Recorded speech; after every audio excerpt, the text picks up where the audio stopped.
하나님 말씀 봅니다. 요한계시록 13장 11절에서 18절까지 보겠습니다.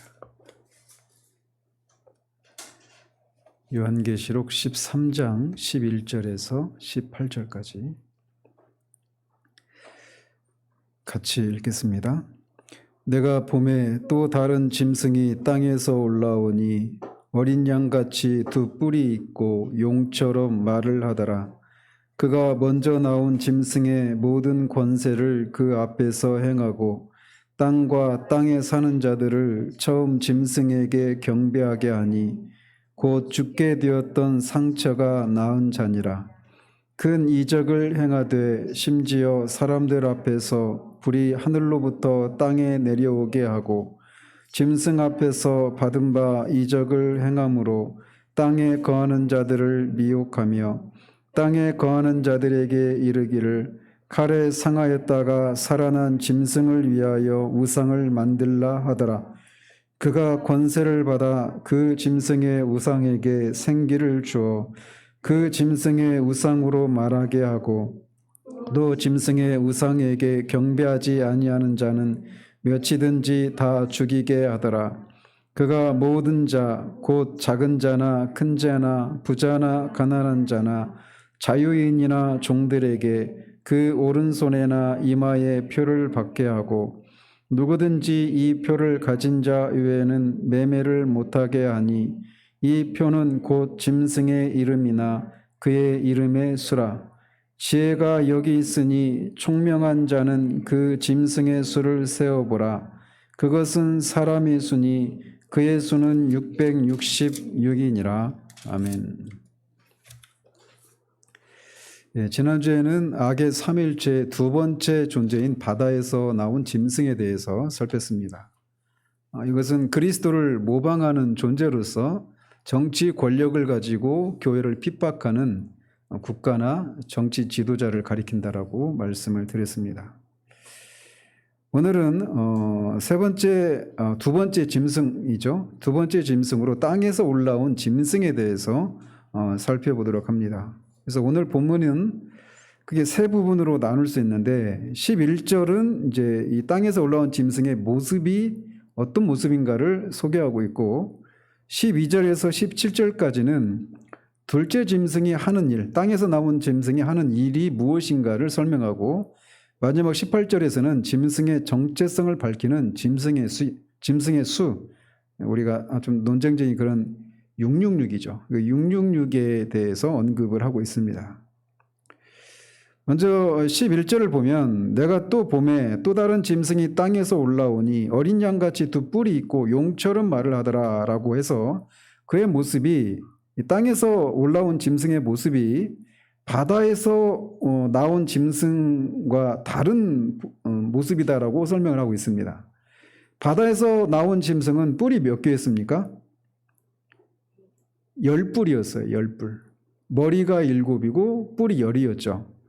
그랬는데 이 땅에서 올라온 짐승 뿔이 2개죠. 그러니까 10뿔과 2뿔 이렇게 가져 있고 바다에서 올라온 짐승의 모습은 어떻게 생겼다고 합니까? 표범과 비슷하다.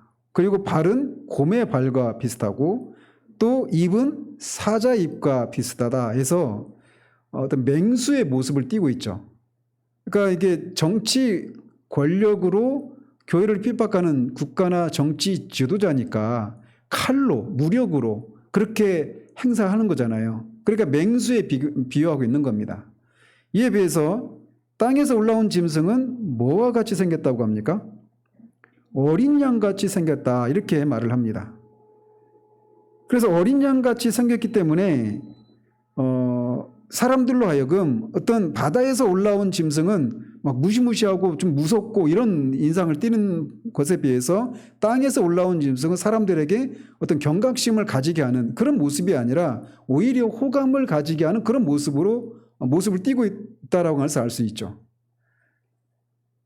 그래서 마치 어린 양같이 보여서 사람들이 보기에는 계시록에서 어린 양은 누구죠? 그리스도를 가리키잖아요. 그래서 사람들이 보기에 언뜻 보면 그리스도와 같은 사람으로 보여지는 그런 존재인 거예요. 그런데 모양은 그렇게 생겼는데 무슨 말을 한다고요? 용처럼 말을 한다. 용이 하는 말을 한다라는 겁니다.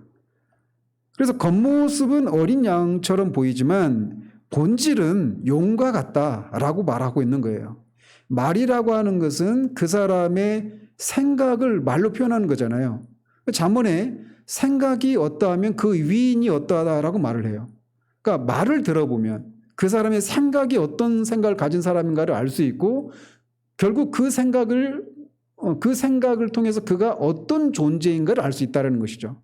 그래서 말을 보면 말하는 모습을 보면 말을 사용하는 것을 보면 그 사람의 인격이 그 사람의 본질이 어떤 사람인가가 드러나는데 이 땅에서 올라온 짐승은 용의 말을 해서 본질은 겉모양은 사람들에게 어떤 경고하고 무섭게 하는 그런 모습이 아니라 오히려 호감을 가지게 할 수 있는 그 어린 양의 모습을 띠고 있지만 본질은 용이라는 겁니다. 본질은 사탄이요 마귀라는 거예요. 그래서 주님이 경고하셨던 것처럼 겉모양은 양의 모습을 띠고 있지만 속은 노략질하는 이리와 같다라고 말씀하셨는데 바로 이 전형적인 모습인 것이죠. 자, 한편 이렇게 땅에서 올라온 짐승이 두 뿔을 가진 어린 양 같다 이렇게 말하고 있는데 이 모습은 다니엘서 8장 3절에 두 뿔을 가진 순 양을 배경으로 하고 있는 모습입니다. 제가 나눠드렸죠. 거기 보면 다니엘서 8장 3절에 보면 내가 눈을 들어본즉 강가에 두 뿔 가진 순 양이 섰는데 그 두 뿔이 다 길었으며 그중 한 뿔은 다른 뿔보다 길었고 그 긴 것은 나중에 난 것이더라 이렇게 말하고 있습니다. 그래서 여기서 말하는 두 뿔은 결국 바벨론 제국을 물리치고 일어날 두 제국을 가리킵니다. 근데 바벨론 제국 다음에 바로 일어나는 제국이 메대 제국이에요. 그리고 바로 이제 페르시아 제국이 일어나는 겁니다. 근데 메대와 페르시아는 거의 하나예요. 한 존재예요. 근데 좀 구분은 하긴 하지만 근데 메대보다는 페르시아 제국이 더 강력해요. 그래서 여기서 두 뿔은 메대와 페르시아 제국을 가리키는 겁니다. 그러면서 그 4절에 내가 본즉 그 순양이 서쪽과 북쪽과 남쪽을 향하여 받으나 그것을 당할 짐승이 하나도 없고 그 손에서 구할 자가 없으므로 그것이 원하는 대로 행하고 강하여졌더라. 이렇게 말해서 말씀드린 것처럼 이 바벨론 제국을 물리칠 메대와 페르시아 제국인데 더 강력한 제국은 페르시아 제국이에요. 그런데 뒤에 보면 이 이제 5절에 보면 제가 거기는 써놓지는 않았는데 그 다니엘서 8장 5절에 보면 이 두 뿔을 가진 순양을 물리치는 순염소가 등장을 합니다. 근데 순염소는 두 눈 사이에 현저한 뿔, 아주 막 큰 뿔을 가진 존재로 묘사하고 있어요. 그래서 여기서 이제 5절에 등장하는 이 큰 뿔을 가진 두 눈 사이에 현저한 뿔을 가진 순염소는 페르시아 제국을 물리치는 제국입니다. 이게 세계사에서 어떤 제국입니까? 헬라 제국이죠. 알렉산더 대제가 페르시아 제국을 정복하잖아요. 그래서 순염소에 비유해서 순양도 결국 그 순염소에 의해서 패망하는 이것을 예언을 하거든요. 바로 그것을 배경을 하고 있는 거예요. 이 두 뿔 가진 어린 양, 이 땅에서 올라온 짐승은 다니엘서 8장 3절과 4절을 배경을 하고 있다는 것입니다. 그래서 결국 뭘 말하려고 하느냐? 성경에서 뿔이라고 하는 것은 권세와 능력을 상징하는 거예요. 그래서 내 뿔을 높이소서 이런 표현 하잖아요. 그러니까 내 권세와 능력을 높여달라고 하는 그런 간구란 말이죠. 그래서 이 어린 양이 두 뿔을 가져서 그냥 순한 그런 모습이 아니라 어떤 권세와 능력을 행하는 그런 존재이기도 하다라고 하는 것이죠. 두 뿔을 가졌다라고 하는 것은. 그래서 12절에 보면 그가 먼저 나온 짐승의 모든 권세를 그 앞에서 행하고 땅과 땅에 사는 자들을 처음 짐승에게 경배하게 하니 곧 죽게 되었던 상처가 나은 자니라 이렇게 말을 합니다. 그래서 땅에서 올라온 짐승도 바다에서 나온 짐승과 같이 권세를 행하는 존재라고 말을 하고 있어요. 그러면서 그가 그 권세를 행해서 뭘 하려고 한다고 말하고 있습니까? 땅과 땅에 사는 자들, 땅과 땅에 사는 자들은 누굽니까? 계시록에서 불신자들을 가리키죠. 불신자들로 하여금 처음 짐승에게 경배하게 하는 일을 한다라는 거예요. 처음 짐승은 누구예요? 지난주에 살펴본 바다에서 나온 짐승이죠. 그러니까 바다에서 나온 짐승에게 경배하도록 권세를 행하는 존재, 이게 땅에서 올라온 짐승이라는 거예요. 그래서 그렇다면 이 짐승은, 땅에서 나온 짐승은 어떤 존재인가?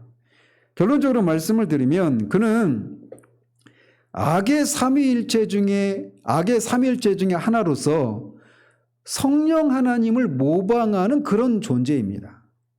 그래서 이제 뒤에 보면 세 군데에서, 계시록 세 군데에서 이 존재가 거짓 선지자라고 이렇게 밝히고 있습니다.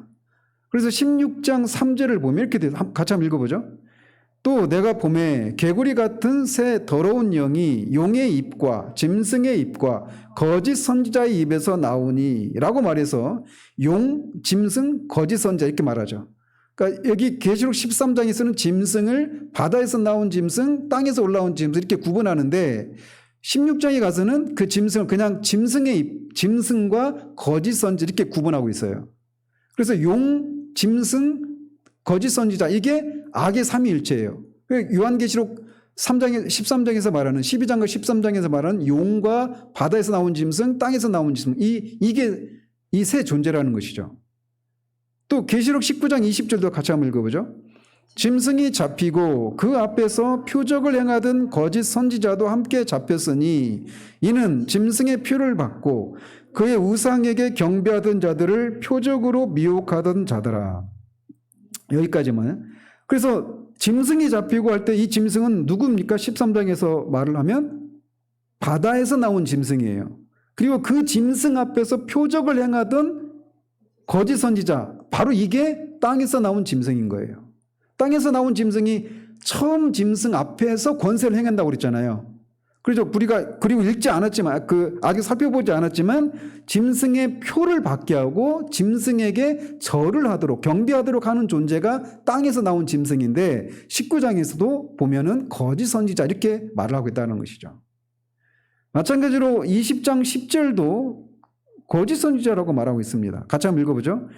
또 그들을 미혹하는 마귀가 불과 유황못에 던져지니 거기는 그 짐승과 거짓 선지자도 있어 세세토록 밤낮 괴로움을 받으리라.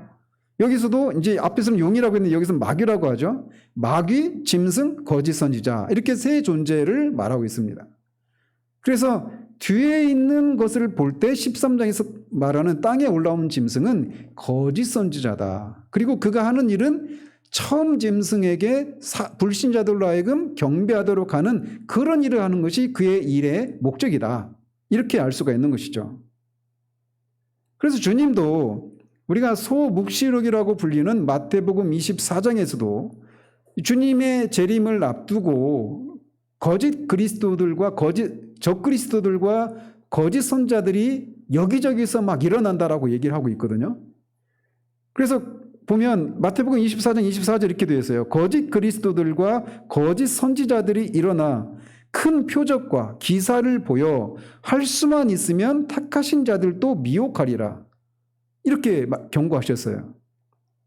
지나가면서 말씀드리면 지금이 이제 주님의 재림을 앞둔 시점이다라고 우리가 판단하는 이유 중에 하나가 뭐냐면 주님이 말씀하신 거짓 그리스도들과 거짓 선지자들 이게 주님의 재림을 앞둔 시기에만 있는 존재들입니까? 그건 아니죠. 그러니까 용이 그 42달 동안 활동하는데 그 42달은 1260일이고 한때 첫째, 둘째, 한때, 두때, 셋때 반. 그죠?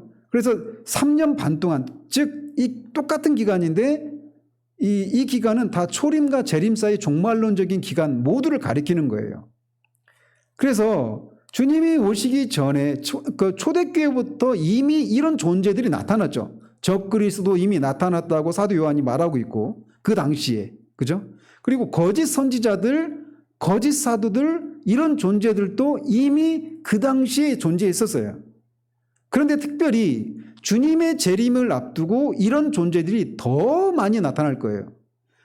거짓 그리스도들 하니까 여기서는 우리말 성경으로는 이게 뭐 한 두세 명, 서너 명, 10명 막 이 정도 생각하는데 여기서 말하는 것은 어마어마한 숫자의 거짓 그리스도들을 가리킵니다. 원문을 살펴보면. 그러니까 이게 그런데 1960년인지 정확한 연도까지는 제가 모르겠는데 그러니까 1960년대 들어서면서 물병자리 시대로 들어섰다라고 얘기하죠. 들어보셨어요? 세상이 어떻게 돌아가는지를 모르고 사시는군요. 그러니까 점성술에 의하면 지금이 물병자리의 시대고 이 물병자리의 시대에는 인간이 고도로 그 인간 안에 잠재된 그 모든 능력이 고도화되고 인간 안에 있는 그 모든 잠재성들이 고도로 이렇게 발휘되는 그런 시대라는 거예요. 그래서 이제 그 시대의 특징이 무엇이냐면 사람들이 어떤 그 자기 자신이 인간의 목적이 뭐 인간이 최고도로 오르게 되면 어떤 존재가 된다고 생각하겠습니까? 신이죠. 그죠? 그래서 이 물병자리 시대에는 인간 안에 잠재된 그 모든 가능성들과 그런 능력들이 최대로 발휘되어서 인간이 신이 되는 시대다. 이렇게 주장을 해요. 그래서 그런 시대를 뭐라고 말을 하느냐? 뉴 에이지다. 이렇게 말을 하는 거예요. 뉴 에이지는 들어봤죠? 뉴 에이지가 그런 의미인 거예요. 새 시대가 도래했다라는 겁니다. 그래서 인간이 신이 되는 그런 시대가 도래했다라는 거예요. 그 인간이 어떻게 신이 되느냐? 신과의 접촉을 통해서 일어나는 거예요. 신과 합의를 이루어서 인간이 신이 되는 겁니다. 인간이 그러면 어떻게 신과의 합의를 이루느냐?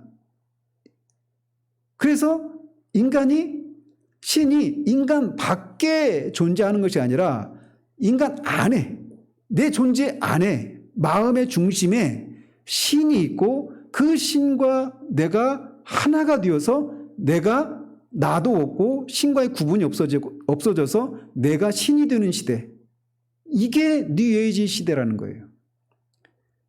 그래서 그 신과의 합일, 신과의 연합을 꾀하는 일들을 하는 거예요. 그러니까 우리 시대가 신비주의가 기독교 진영 안에도 카톨릭 진영 안에도 이교 안에도 동방 종교들 이런 서구 유럽을 보면 기독교는 다 무너졌습니다. 유럽을 중심으로 해서 이미 무너졌고 미국도 무너져 있고 뭐 캐나다, 호주 다 무너졌어요. 유일하게 남은 나라가 미국과 한국이에요. 기독교 그 세력을 보면. 그래서 기독교 어떤 그 세계적인 그런 협의회나 이런 것들 보면 한국교회에서 헌금을 하지 않으면 운영이 안 될 정도로. 그래서 한국교회의 그 목사님들이 그런 세계협의회나 이런 데 막 한 자리 하고 막 이런 시대가 되었어요. 현실적으로 재정이 안 되니까 다른 서구 교회나 이런 다 무너져 버렸기 때문에. 근데 어쨌든 그래서 그 사람들이 그런 신과의 합의를 꾀하는 방식이 뭐냐면 동방 종교, 그래서 그 기독교가 무너진 자리에 동양의 신비주의가 들어가는 겁니다. 그래서 유럽에서 불교, 특별히 선불교가 막 대유행을 하는 것이죠. 여러분들 혹시 제가 그분 이름은 모르지만 미국의 하버드대 출신의 그 스님 있죠. 그래서 우리나라에서 막 강의도 하고 굉장히 유명한 그런 분이 있어요. 예?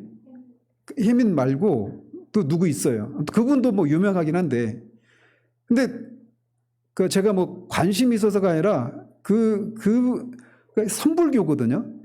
근데 특징이 뭐냐면 그러니까 기독교가 아니라 불교에서 추구하는 게 뭐예요?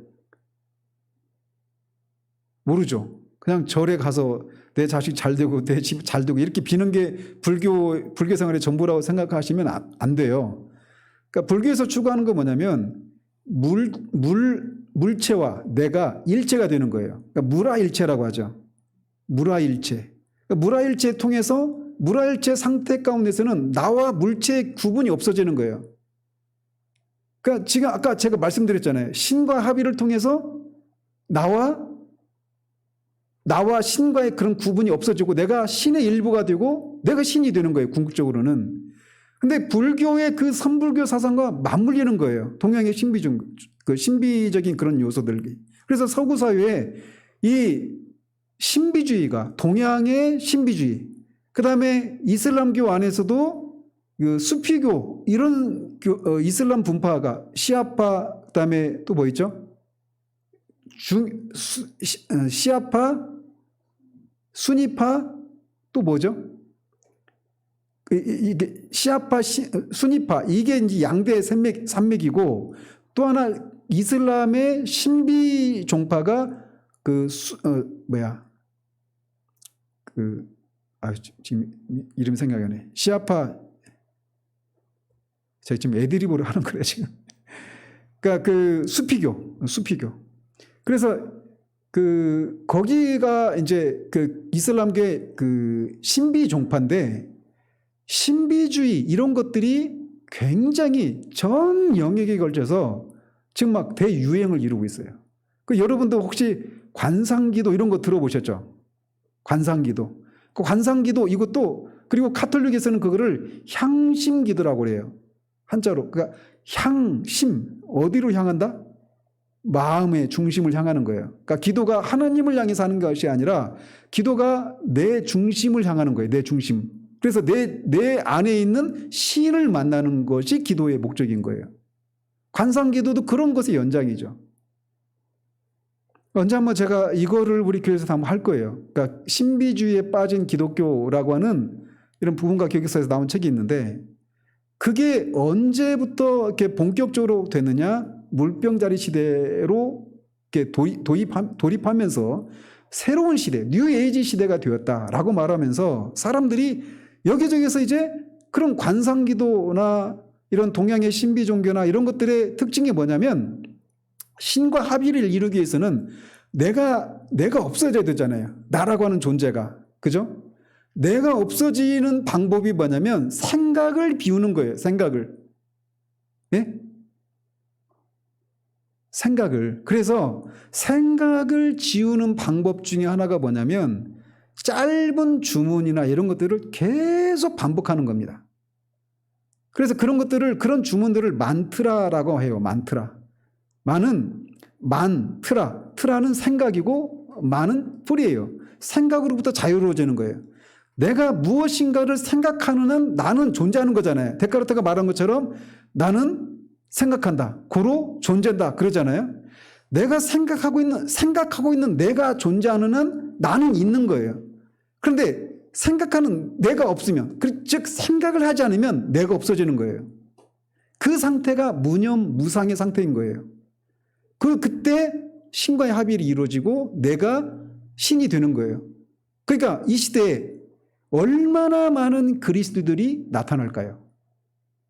그러니까 그리스도를 만나고 내 밖에 있는 그리스도, 오전에도 말씀드렸지만 내 밖에 존재하시는 그리스도를 사랑하고 이런 게 아니라 내가 그리스도가 되는 거예요.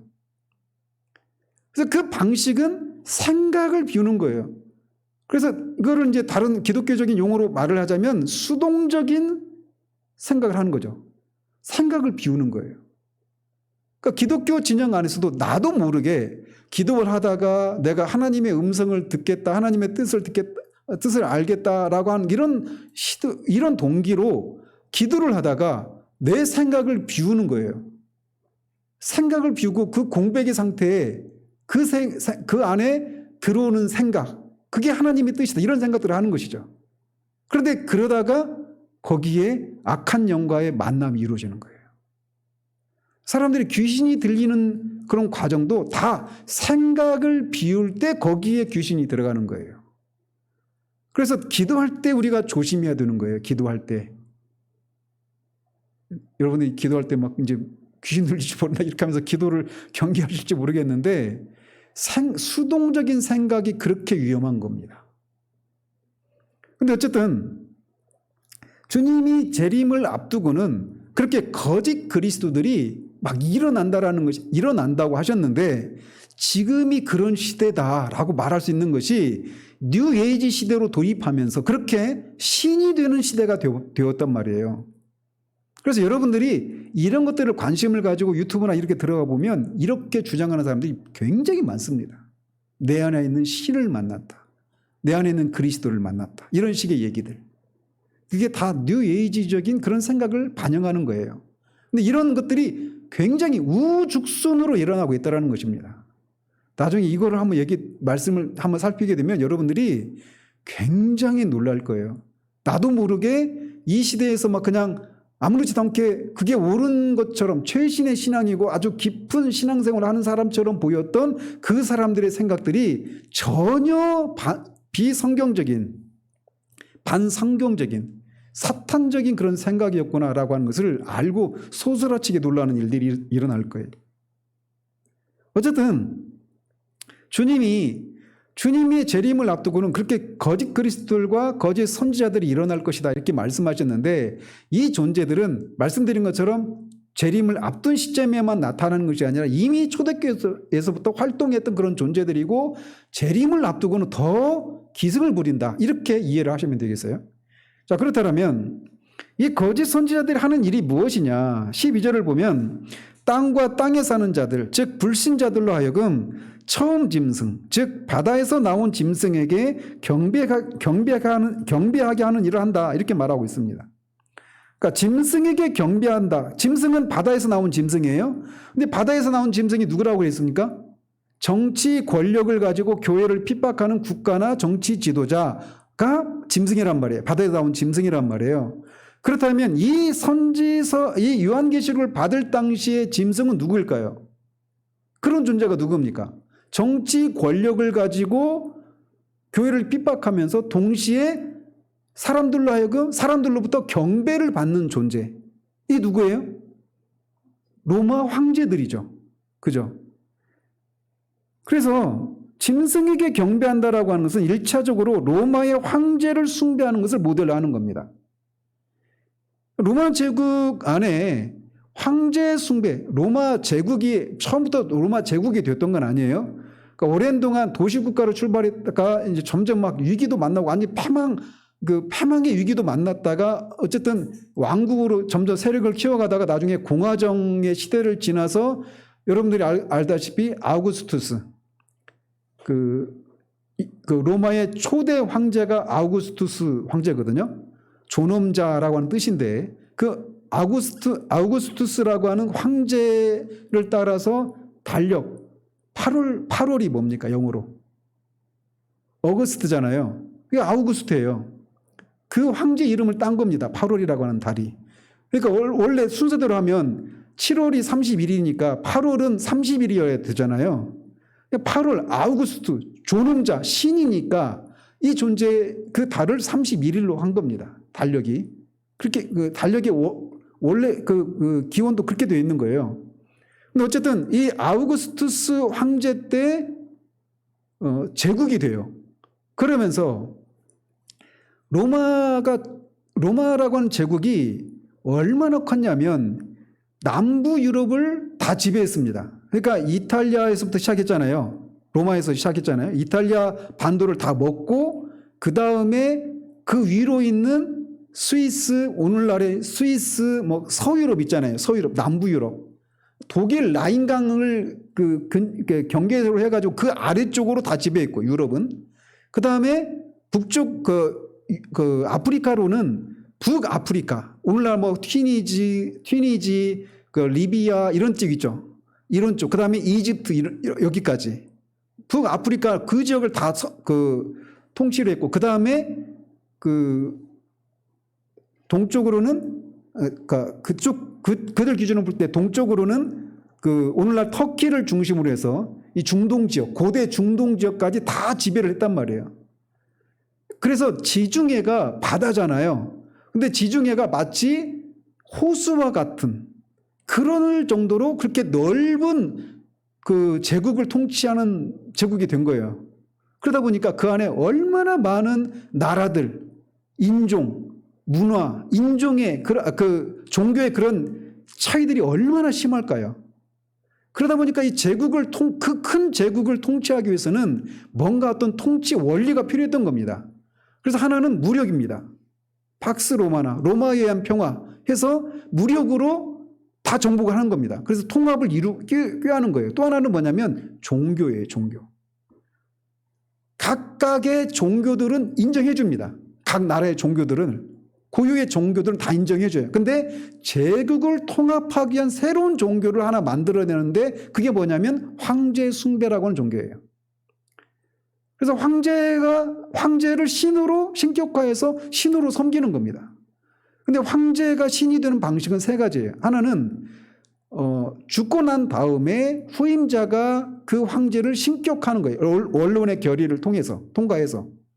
그런 방식으로 아우구스투스나 이렇게 한 60명, 20몇 명, 그의 가족들 30여 명 해가지고 한 60명 정도가 그런 방식으로 신격화가 돼서 신으로서 숭배를 받았습니다.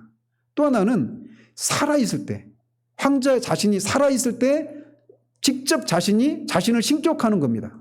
2대 칼리굴라 황제 때, 그 다음에 5대 네로 왕 때, 그 다음에 10대 도미티안 황제 때, 이 세 황제들은 살아있을 때 자신들을 신으로 섬기고 자신들을 신격화하고 자신들을 신으로서 섬길 것을 요구했습니다. 그리고 또 하나의 방식은 동방에 있는 속주들, 식민지들에서 살아있는 황제들을 스스로 신격화해서 속주들이 그래서 신전을 만들고 그렇게 황제 숭배를 하는, 그러니까 이 요한계시록의 7편지를 받고 있는 이 교회들은 어떤 상황에 해당될까요? 맨 마지막이죠. 거기에서. 그리고 그 당시는 도미티안 황제 때니까 도미티안 황제 때 황제 숭배를 강요받았던 거예요. 자, 그런 것을 염두에 두고 있는 겁니다. 바다에서 나온 짐승에게 경배하도록 섬기도록 그렇게 하는 존재가 누구다? 땅에서 올라온 짐승, 거짓 선지자다. 이렇게 얘기하는 거예요. 그런데 그렇게 황제 숭배를 강요받을 때 이방 종교들은, 이교도들은 문제가 없었습니다. 그들은 그냥 혼합 종교니까 자신들의 신도 섬기면서 황제도 섬기는 것에 아무런 문제가 없었어요. 그들의 신앙에 따라서. 근데 이제 문제들은 두 그룹이 있었는데 누굴까요? 그때 당시에. 유대교와 기독교예요. 유일신 하나님을 섬기잖아요. 그런데 황제도 신이다 이렇게 섬길 수가 없는 거예요. 그래서 유대교는 타협을 이뤘습니다. 어떻게? 하나님을 제사를 드리면서 하나님을 위한 제사도 드리면서 동시에 황제를 위한 제사도 드린 거예요. 제사를 드리고 기도를 하는 것으로 타협을 한 거예요.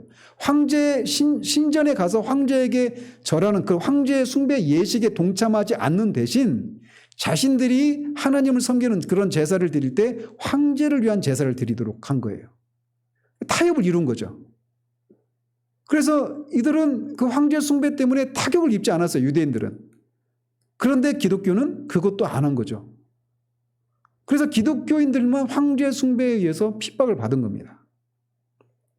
바로 이렇게 땅에서 올라온 짐승은 첫 번째 짐승에게 사람들이 경배하도록 하는 일을 한 거짓 선지자들이었습니다. 즉, 이 땅에서 올라온 짐승은 자신들을 섬기도록 한 것이 아니라 바다에서 나온 짐승을 섬기도록 그렇게 한 그런 일을 한 것입니다. 그 일을 위해서 그들도 큰 권능을 받아서 짐승 앞에서 행하고 13절에서처럼 큰 이적을 행하되 심지어 사람들 앞에서 불이 하늘로부터 땅에 내려오게 하고 짐승 앞에서 받은 바 이적을 행함으로 땅에 거하는 자들을 미혹하여 땅에 거하는 자들에게 이르기를 칼에 상하였다가 살아난 짐승을 위하여 우상을 만들라 이렇게 얘기를 한 겁니다. 자, 여기서 보시면 땅에서 올라온 짐승이 이적을 행하는데 그 이적을 행하는 것 중에 하나가 뭐냐면 하늘에서 불이 내려오게 했죠. 자, 이 장면을 보면 어떤 게 떠오르십니까? 앞에 11장에 보면 두 증인의 사역 중에 모세와 이 엘리야 선지자의 사역을 그 두 증인이 행했다고 그랬잖아요. 그래서 엘리야 모델로서 하늘에서 불이 내려오게 했던 엘리야 사역 있잖아요. 두 증인이 그걸 행했잖아요. 근데 그 두 증인은 주님 앞에 서 있는 두 감람나무, 두 촛대라고 불리는 주님을 섬기기 위한, 주님을 증언하는 선지자들이었어요. 그런데 이 거짓 선지자들은 누구를 위한 거예요? 누구 앞에서 행해요? 이 이적을? 짐승 앞에서 행하는 거예요. 주 앞에서 하는 것이 아니라. 그래서 거짓 선지자인 거예요. 두 증인은 참 선지자라면 땅에서 올라온 짐승은 거짓 선지자들이에요. 그런데 하는 짓이 어때요? 두 증인처럼 하늘에서 불이 내려오게 하는 거예요. 그리고 그런 또 여러 가지 큰 이적을 행하는 거예요. 그러니까 모세 사역, 두 증인도 모세 모델을 통해서 여러 가지 재앙도 내리고 막 그런 여러 가지 이적을 행하잖아요. 그런 것처럼 이 땅에서 올라온 짐승들, 거짓 선지자들도 그런 이적을 행한다라는 거예요. 그러니까 이걸 통해서 말씀드린 것처럼 이게 우리에게 큰 경종을 베풀어 주고 있는 거예요. 경종을 울리고 있는 거예요. 누차 말씀드렸지만 사람들은 초자연적인 것들의 분별력을 상실하고 이성이 마비되어 버립니다. 그래서 누군가가 어떤 초자연적인 이적을 행하면 이 사람은 정말 하나님의 사람이다 라고 하는 생각을 그냥 해버리는 거예요. 그러니까 속는 거죠. 그래서 여기서 미혹한다고 하잖아요. 속이는 거예요. 근데 겉 모양만 보면 분간이 안 돼요. 두 증인, 참 선지자였던 두 증인과 똑같은 이적을 행한단 말이에요. 그러니까 우리에게 요구되는 게 뭘까요? 그거를 분별할 수 있는 분별력이 필요하죠. 뭘로 분별할까요? 진리로 분별하는 거예요. 진리가 있어야 이거를 분별할 수 있는 거예요. 사람들은 그래서 우리가 초자연적인 것들을 무시해서도 안 돼요. 그런 가능성이 얼마든지 있으니까 말이죠. 그런데 사람들이 우리가 경계해야 될 것은 뭐냐? 어떤 사람이 병도 고치고 귀신도 쫓아내고 여러 가지 이적을 행한다 그러면 그냥 뭐 2단이면 어떻고 3단이면 어때 이런 생각을 갖는 거, 이거를 경계하는 우리가 지향해야 한다라는 거예요. 이런 사람이 기독교의 모습을 띠고 목회를 한다면 분명 그 교회는 많은 사람들이 몰려들 것이고 그 교회 또 그런 이적을 행하는 사람은 사람들에게 엄청난 영향력을 행사하게 될 것입니다. 그래서 그런 사람들에게 누군가가 저 사람은 거짓 선지자다 라고 얘기한다면 그 사람의 말을 믿어줄까요? 안 믿어줘요. 데카르트가 그런 얘기를 했어요. 진정 진리를 추구하려면 최소한 인생에 한 번은 가능한 한 모든 것에 대해 의심을 품어봐야 한다. 그런데 더더욱 영원한 운명을 결정짓는 가르침이라면 우리가 더욱더 그렇게 해야 되지 않겠어요? 그냥 무비판적으로 받아들일 것이 아니라 의심해야 봐야죠. 저게 정말 진짜인지 아닌지. 그죠? 전에도 언제 한번 말씀드렸지만 98년 기준으로 자칭 하나님이다, 자칭 재림 예수라고 하는 사람이 31명이 나왔는데 그 중에 28명이 한국 사람이에요. 이게 뭘 말해줄까요? 데카르트가 말하는 것처럼 의심을 하지 않는 거예요. 생각하지 않는 거죠.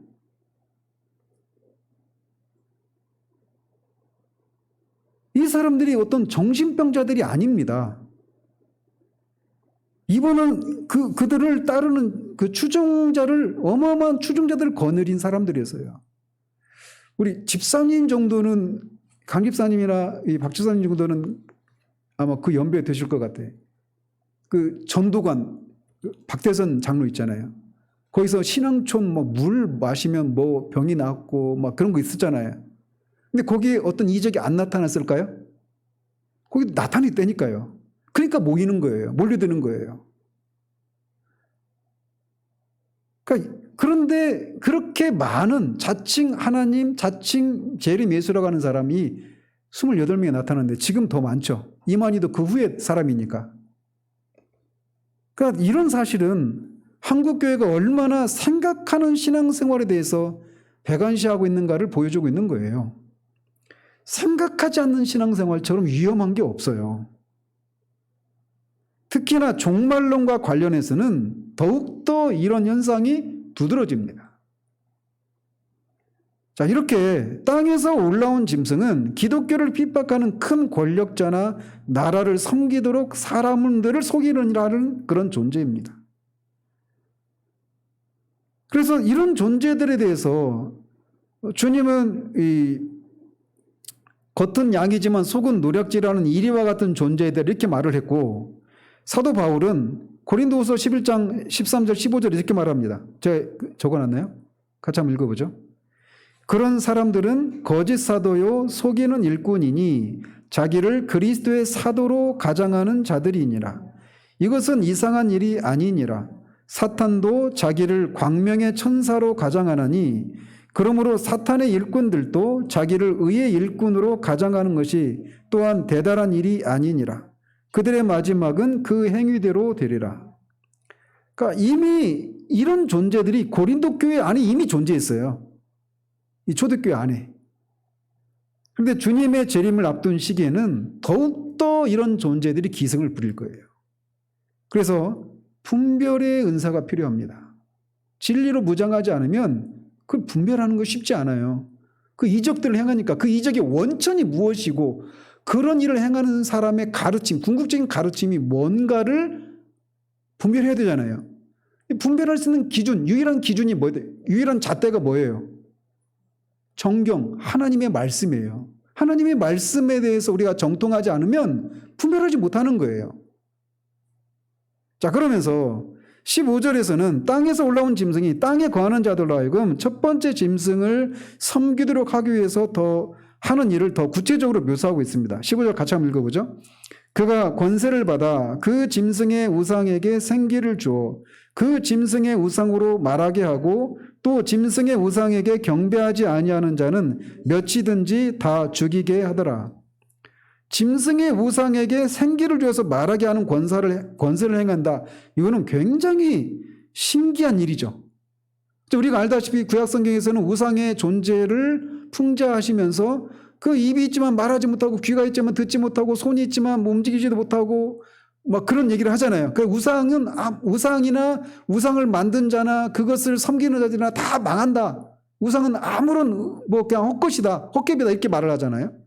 그런데 여기서는 둘째 짐승이 그 첫째 짐승이 우상을 만들었는데 그 우상에게 생기를 집어넣어서 그게 우상이 말한대요.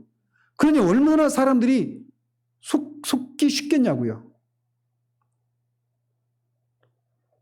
우상은 아무런 효과도 내지 못한다라고 하는 이런 내지 못하는 무능한 존재가 아니라 어떤 효과를 나타내는 그런 존재다라고 이렇게 반전의 그런 능력을 묘사하고 있는 거예요. 그러니까 사람이 속는 겁니다. 따라서 둘째 짐승에 의해서 첫째 짐승에 대한 우상을 섬기도록 하는 이 사역은 우상 숭배를 거부하도록 부르심받은 교회 공동체에 큰 고난이 임할 것을 예상하게 하는 거예요. 그래서 15절 하반절에 또 짐승의 우상에게 경배하지 아니하는 자는 몇이든지 다 죽이게 하더라 이렇게 말을 하는 겁니다. 그래서 이 상황은 우리가 구약에서 이런 상황을 아주 실제적인 사건을 통해서 우리가 보았죠. 어떤 사건이에요? 우상에게 절하지 않으면 다 죽는 거. 다니엘서에 나오잖아요. 다니엘의 세 친구 사드락 메삭과 그 사드락 메색 아벳느고 메삭이죠. 사드락 메삭 아벳느고 이 세 친구가 그 느부갓네살 왕이 만든 우상에 절하지 않죠. 그래서 풀무불 7배나 더 뜨거운 풀무불에 들어가죠. 거기서 하나님이 건지신단 말이에요. 바로 이렇게 우상에게 절하지 않으면 풀무불에 다 죽었던 그런 상황과 비슷한 상황이 도래할 것이다라고 말하고 있는 거예요. 그래서 근데 실제적으로 이 요한계시록을 받는 1차 독자들이 바로 그런 상황을 살고 있었던 거예요.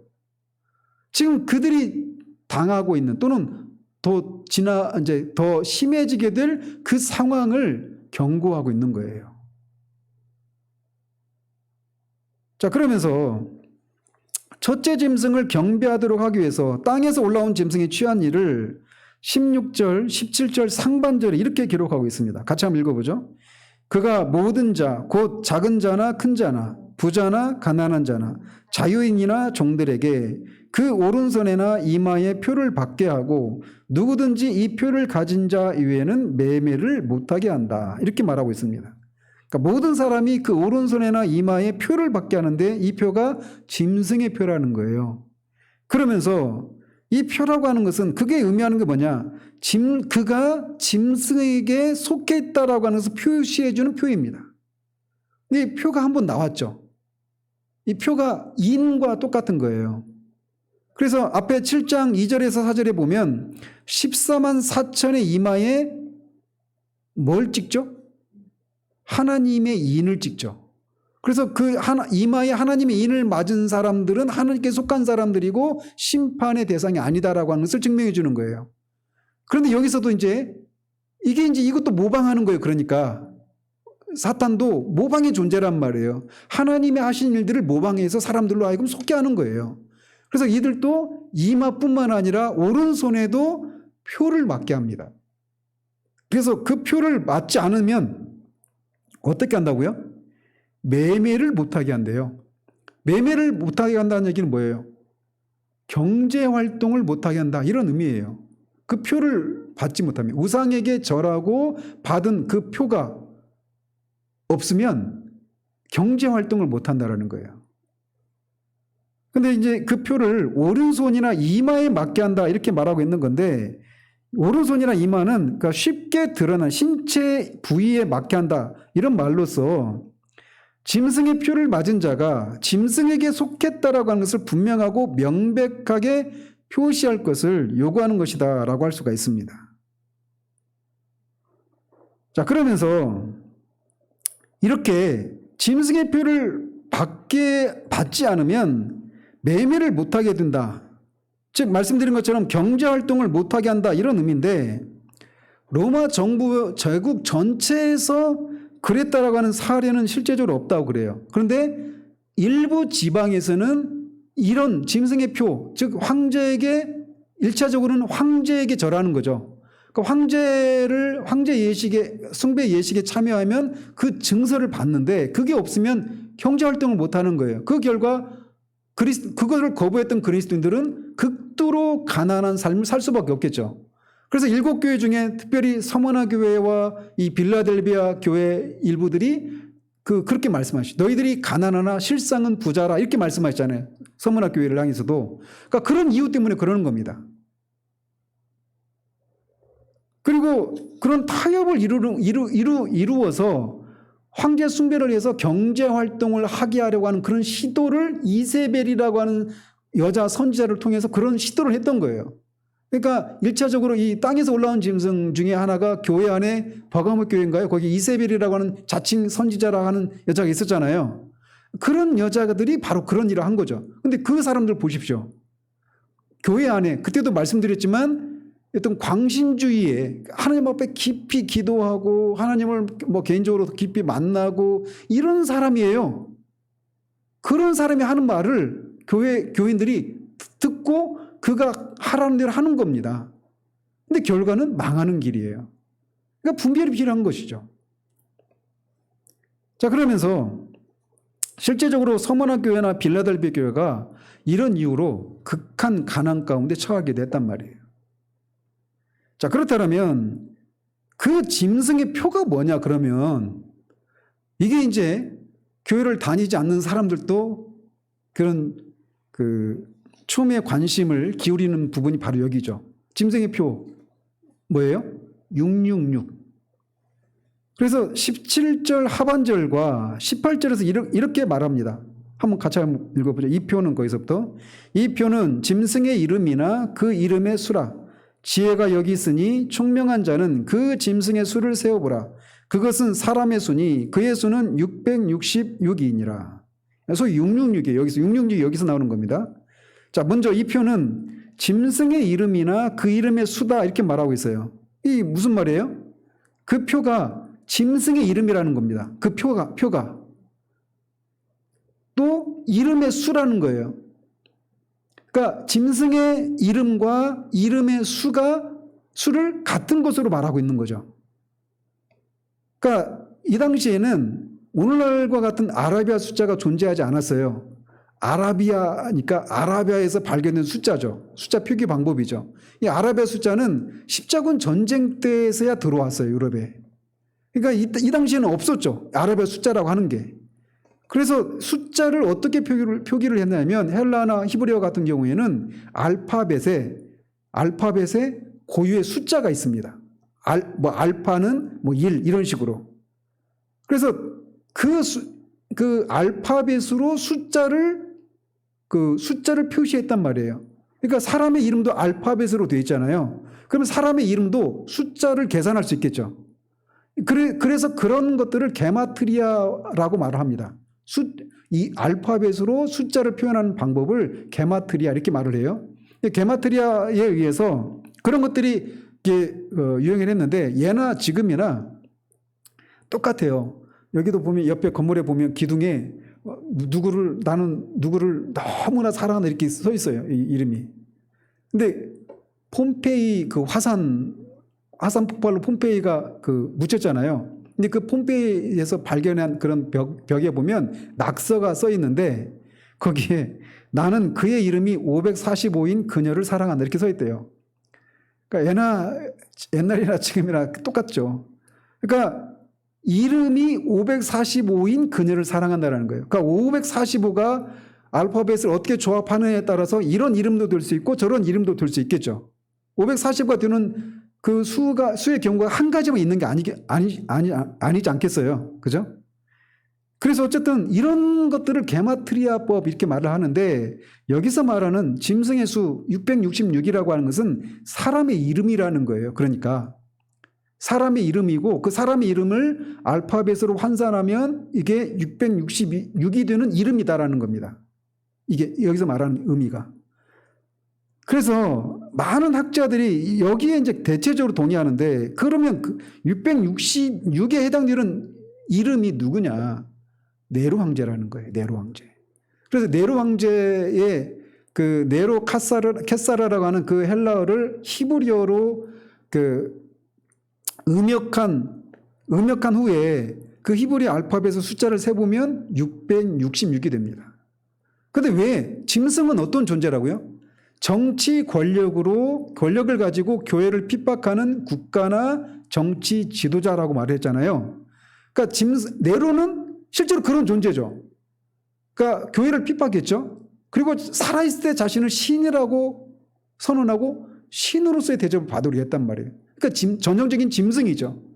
근데 이때 이 요한계시록이 기록될 당시에는 네로는 5대 황제고 요한계시록이 기록될 당시에는 10대 황제 도미티안 황제 때예요. 도미티안도 살아있을 때 자신이 신이라고 그렇게 선언했던 사람입니다. 그런데 도미티안이 아니고 왜 네로일까? 왜 네로를 짐승이라고 말을 했을까? 그거는 네로가 처음 그런 존재이기 때문에 그런 상징성을 띠고 있기 때문이다라고 그렇게 학자들이 얘기를 합니다.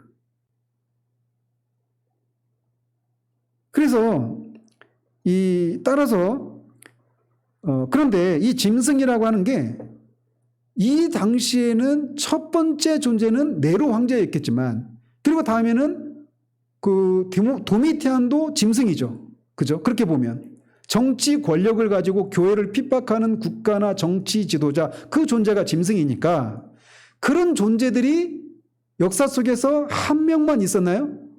아니죠. 계속 지역마다 나라마다 그런 존재들이 굉장히 많이 나왔죠. 우간다의 이디아멘 이런 존재도 그런 존재겠죠. 짐승이겠죠.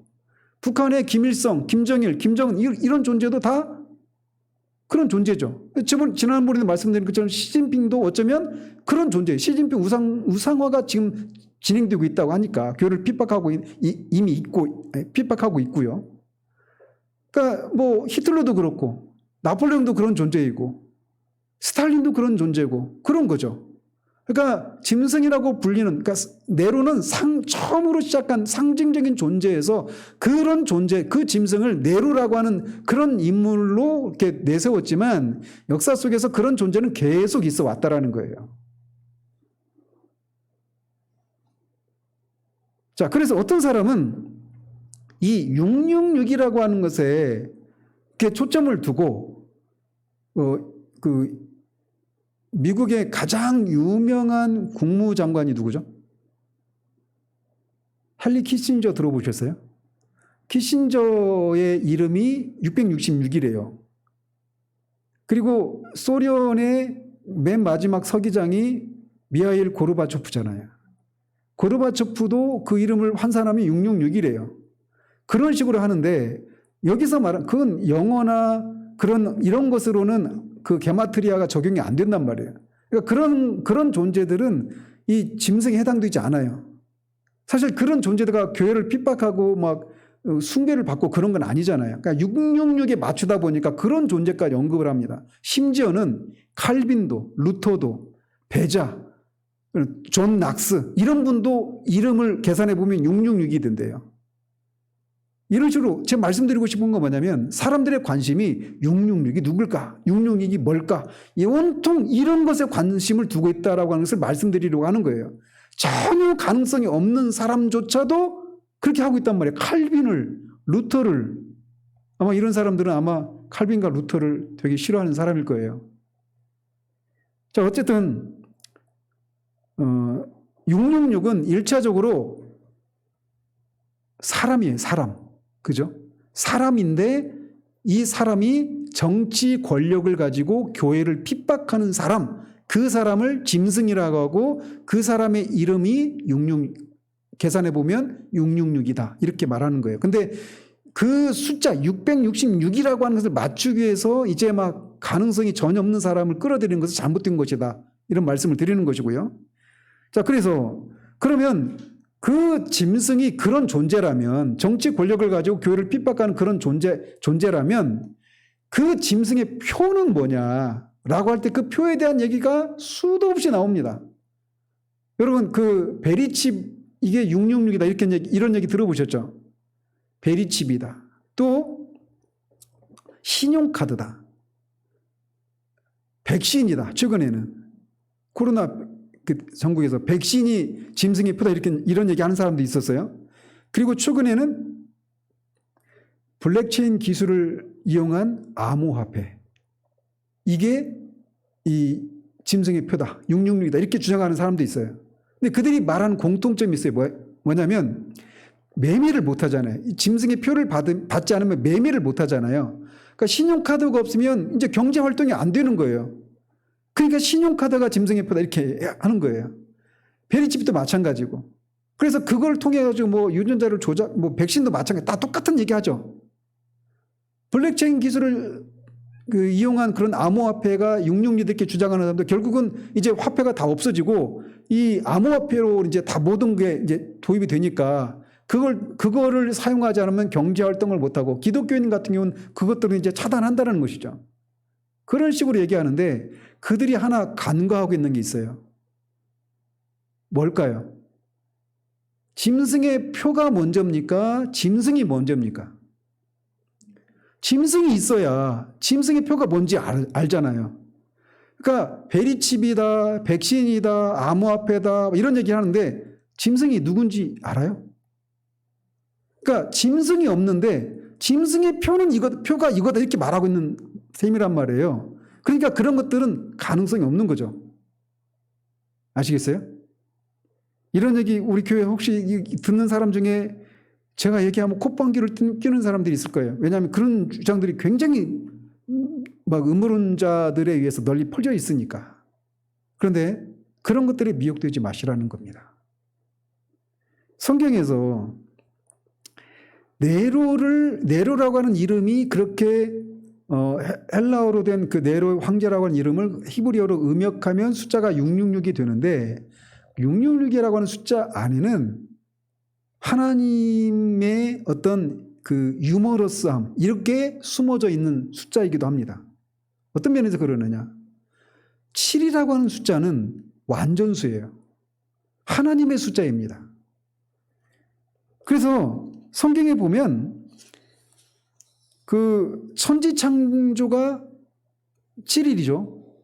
그리고 지성소 안에서 대제사장이 1년에 한 번씩 들어가서 백성의 죄를 속죄할 때도 수송아지 피를 7번 뿌립니다. 그리고 여호수아 6장에 보면 여리고성을 정복할 때도 보면 여리고성을 7번 돌라고 합니다. 그리고 마지막 날에는 제사장 7명이 나팔 7을 가지고 7번 성을 돌라고 합니다. 이로써 성경을 보면 7이라고 하는 숫자는 완전수이고 하나님의 숫자예요. 그런데 사탄은 어떤 존재라고 했죠? 기본적으로 사탄은 모방하는 존재예요. 누구를? 하나님을.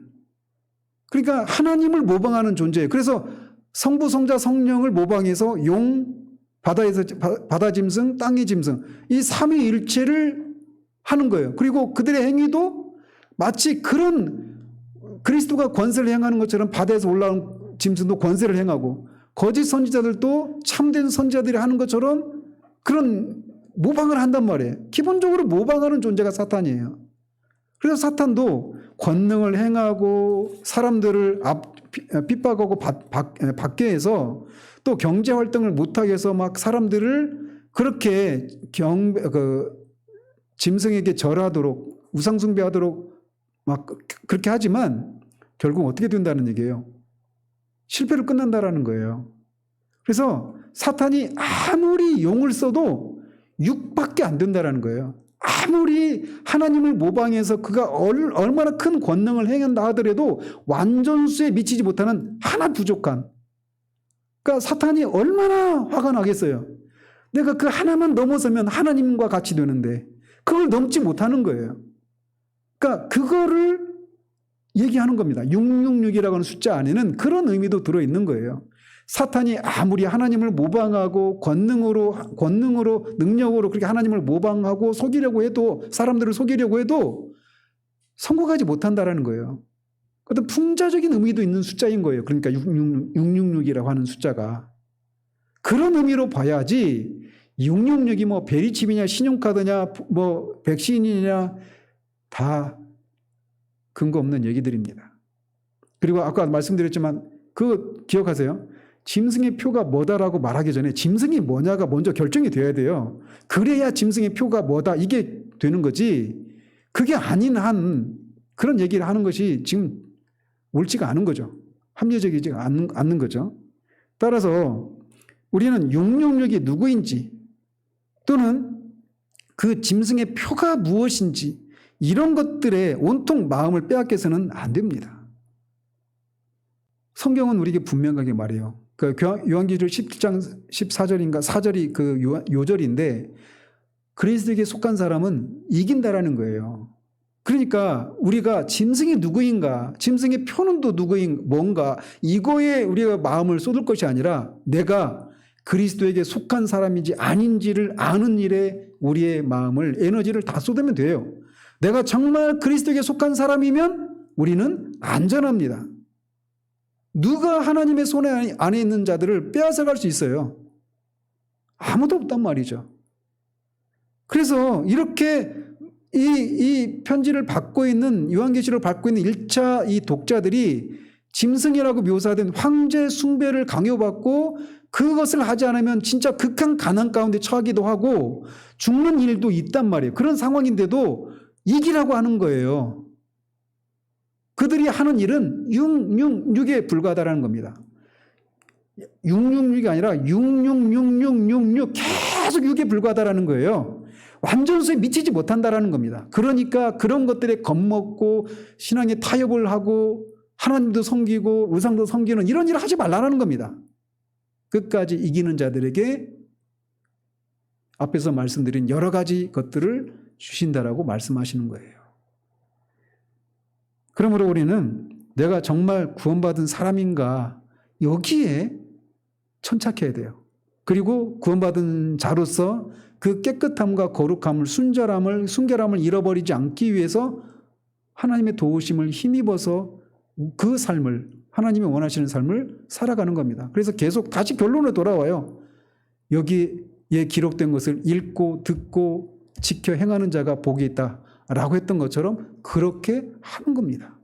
그게 우리에게 나아갈 바예요. 기도하겠습니다. 하나님 아버지, 사람들의 초미의 관심사인 짐승과 짐승의 표가 무엇인가에 대해서 오늘 우리가 이 시간에 살폈습니다.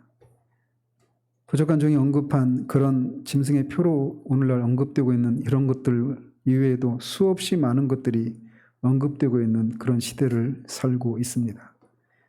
그래서 간혹가다 그런 것들이 우리가 혹시나라고 하는 그런 두려움 때문에 내가 짐승의 표를 받아서 구원을 잃어버린 건 아닌가라고 하는 그 사탄의 거짓된 속임에 우리가 속아서 침체에 빠지고 주님 앞에 나아갈 그런 담대함을 잃어버리거나 그런 신앙의 마음의 평안을 잃어버리고 요동하는 그런 때도 있음을 주님이 아십니다.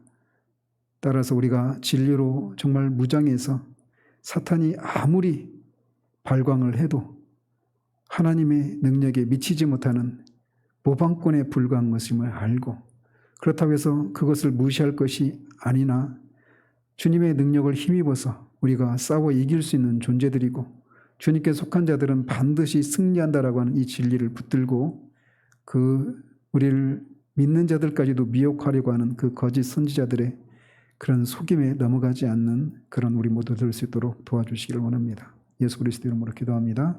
아멘.